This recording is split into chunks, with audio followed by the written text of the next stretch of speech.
వినాశి ఆత్మను ఇప్పుడు తండ్రి ద్వారా వింటున్నాను అని మీతో మీరు మాట్లాడుకోండి. ఈ అభ్యాసం చేయండి. ప్రశ్న: ఏ పిల్లలైతే స్మృతిలో నిర్లక్ష్యంగా ఉంటారో వారి నోటి నుండి ఏ మాటలు వెలువడతాయి?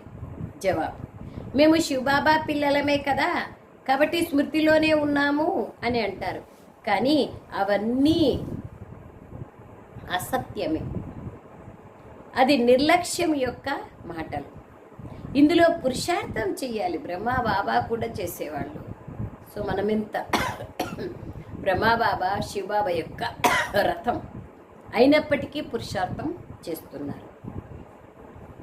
బ్రహ్మా బాబా అనేవాళ్ళంట. రమేష్ అన్నయ్య బ్రహ్మా బాబా ఒకసారి ట్రైన్లో వస్తుంటే బాబా 2 గంటలకే లేచి యోగం చేస్తుంటే, ఏం బాబా ఇప్పుడైనా రెస్ట్ తీసుకోవచ్చు కదా అంటే, పగలైతే ఈ బాబా వస్తారు, తన కార్యం చేసుకుంటూ ఉంటారు, నాకు తీరికుండదు, నేనెప్పుడు యోగం చేయాలా అని ఆలోచించండి. మరి ఎంత ఆలోచన ఉండాలి. అందుకే బాబా అంటున్నారు, బ్రహ్మా బాబానే అంత కష్టపడితే మనం ఎంత కష్టపడాలి. ఇంకా ఇందులోనే పురుషార్థం చేయాలి. ఉదయమే లేచి స్వయాన్ని ఆత్మగా భావిస్తూ కూర్చోవాలి. ఆత్మిక సంభాషణ చేయాలి. ఆత్మనే మాట్లాడుతోంది. ఇప్పుడు మీరు ఆత్మాభిమానులుగా అవుతారు. ఆత్మాభిమానులైన పిల్లలే స్మృతి చార్టుని ఉంచుతారు. కేవలం జ్ఞానమునే చెప్తూ ఉండరు. ఆత్మాభిమానులైన పిల్లలు స్మృతి చార్టుని ఉంచుతారు, కేవలం జ్ఞానాన్నే చెప్తూ ఉండరు. పాట: ఓ ప్రాణి, మనస్సు అనే దర్పణంలో నీ ముఖాన్ని చూసుకో.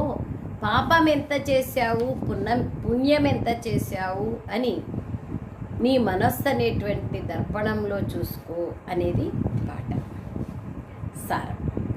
జ్ఞానమును వినిపించడంతో పాటు యోగంలో కూడా ఉండాలి. మంచి నడవడికను ధారణ చేయాలి. చాలా మధురంగా అవ్వాలి. మీ నోటి నుండి ఎప్పుడూ రాళ్ళు వెలువడకూడదు. అంతర్ముఖులుగా అయ్యి ఏకాంతంలో కూర్చొని మీతో మీరు ఆత్మిక సంభాషణ చేసుకోవాలి. పావనులుగా అయ్యేందుకు ఉపాయాలను రచించాలి. ఉదయమే లేచి బాబాను చాలా ప్రేమగా స్మృతి చేయాలి. ఉదయమే లేచి బాబాను చాలా ప్రేమగా స్మృతి చేయాలి. వరదానం: వైర్లెస్ సెట్ ద్వారా వినాశకాలంలో అంతిమ డైరెక్షన్ని అందుకునే వాయిస్లెస్గా కండి. వైర్లెస్ సెట్ ద్వారా వినాశకాలంలో అంతిమ డైరెక్షన్ని అందుకునే